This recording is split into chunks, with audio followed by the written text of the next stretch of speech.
How's it going, everyone? It's Calamity here, and I just got done playing through the April Fool's video game, The Murder of Sonic the Hedgehog. This was kind of out of nowhere. I didn't expect this to be released today, but it just popped up. I hopped on social media, and I saw a post from the Sonic the Hedgehog guys, and it said, "We've heard your feedback, and we've listened, and we're finally doing something." And when I first read that, I gotta admit, I was nervous, okay? Because I know the Sonic fandom. I know how degenerate they are, okay? So when they said that they heard the feedback and they listened and they were making something, I was just like, oh no, what's happening? What did this Sonic fandom do this time?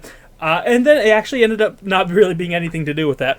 This ended up being a visual novel release called The Murder of Sonic the Hedgehog. And I am going to talk about spoilers in this video, so if you want no spoilers whatsoever, go ahead and hop off the video now, go play the game for yourself, because I'm going to talk about spoilers. This is your one and only warning, so there you go. You've been warned.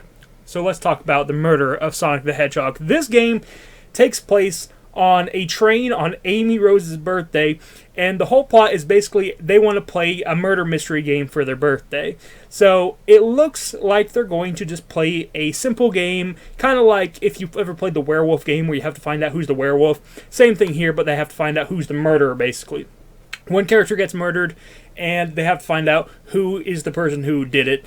And in this case, Sonic was the person who got murdered. However, he took quite a beating. It looked like he got beat up a little bit more than what should have actually happened to him. He took quite a beating, and even your character at first is worried about him. You play as a new character. Basically, it's your own character. It's, you know, they already have the design for it, but you name the character whatever you want. So, you know, a little bit of customization there just in terms of your name. You're still stuck playing as the character they give you, but you know, at least you get to put your name in there, so you're kind of interacting with the characters, so that's kind of neat. But anywho, that's not really super important. All that's important is that your character is now teaming up with Tails and Amy to basically find out who is the person that hurt Sonic the Hedgehog. And they still all think that this is a game at first, until towards the end of the game when they realize Sonic actually had been hurt pretty bad. Newsflash, Sonic doesn't actually die. Of course he doesn't actually die. They're not going to do that. I wouldn't think. Maybe they would. I don't know. You never know with Sega.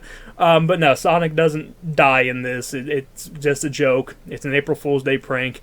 But when I saw this, I was just like, what in the world is this? But yeah, it's just straight up a visual novel trying to basically crack the code of who murdered, in air quotations, who murdered Sonic the Hedgehog. And it's a fun game, though. You get to interact with a bunch of different characters. You get to hear their alibis, their sides of stories. You kind of look around on the train. You go to each train car. Each character is basically stationed at a certain train car, and you go through each one, and you look for clues on the train car by basically just clicking around and seeing what items are highlighted. And you can take those clues, and you can present them to whoever is in that train car, and you can basically interrogate them and be like, hey, why is this way? What's your alibi? What were you doing at this time? And stuff like that. And it gives you a little mini game that will pop up, and it's pretty cool. You basically just play a Sonic on this like Game Gear, and you play as Sonic the Hedgehog just collecting rings. It's just basically a mini game, and you have to collect so many rings, and when you do, you basically get a bright idea in your head, and you're able to solve a missing piece of the puzzle. It's a pretty neat idea. It's a fun little game. And by the way, this game is free. You don't have to pay anything for it. It's free on Steam. You can pick it up, play it, so you might as well. It's fairly short. It's like 2 hours, I think, so it's not a very long game whatsoever. You can play through it in one sitting. That's what I did. I played through it literally just in one sitting. And I really did enjoy it, though. I thought it was quite a bit of fun, and just a really interesting April Fool's Day prank. Again, when I saw that post, I wasn't sure what to expect. I was just like, is this going to be like a dating sim or something? I was just like, what are these guys doing? Because, like I said, I know the Sonic fandom, alright? Listen, I love Sonic the Hedgehog, but the Sonic fandom's a bit weird. I think we all can admit that. So, either way, though, I'm glad it turned out to actually be a fun visual novel. I did not expect that. I did not expect a visual novel-style game to ever come out from the Sonic universe. But it works very well, especially because, I mean, Sonic is technically an anime anyway. It has an anime. It came out, what, in the early 2000s. There was that Sonic X anime. So it makes sense, really, for it to have a visual novel, and I'm glad that it does, and it plays very well. If you've played any visual novel before, you know what to expect.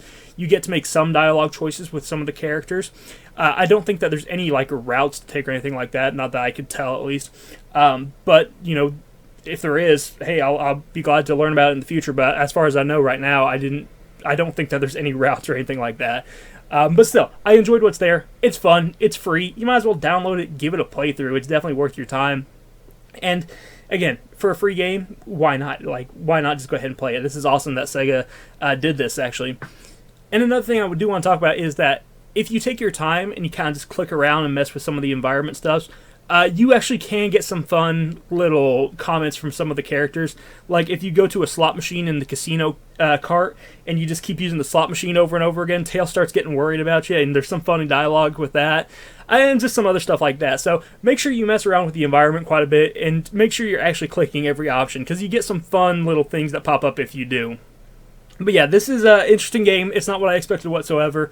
But hey, I'm glad we got it now. It's something that I never thought we would need until we have it now, and now I'm glad we have it. So there we go. Go play The Murder of Sonic the Hedgehog. Even saying that sounds so weird, but go play that game. It's fantastic, and it's definitely worth your time, especially if you like visual novels or if you're a Sonic the Hedgehog fan like me.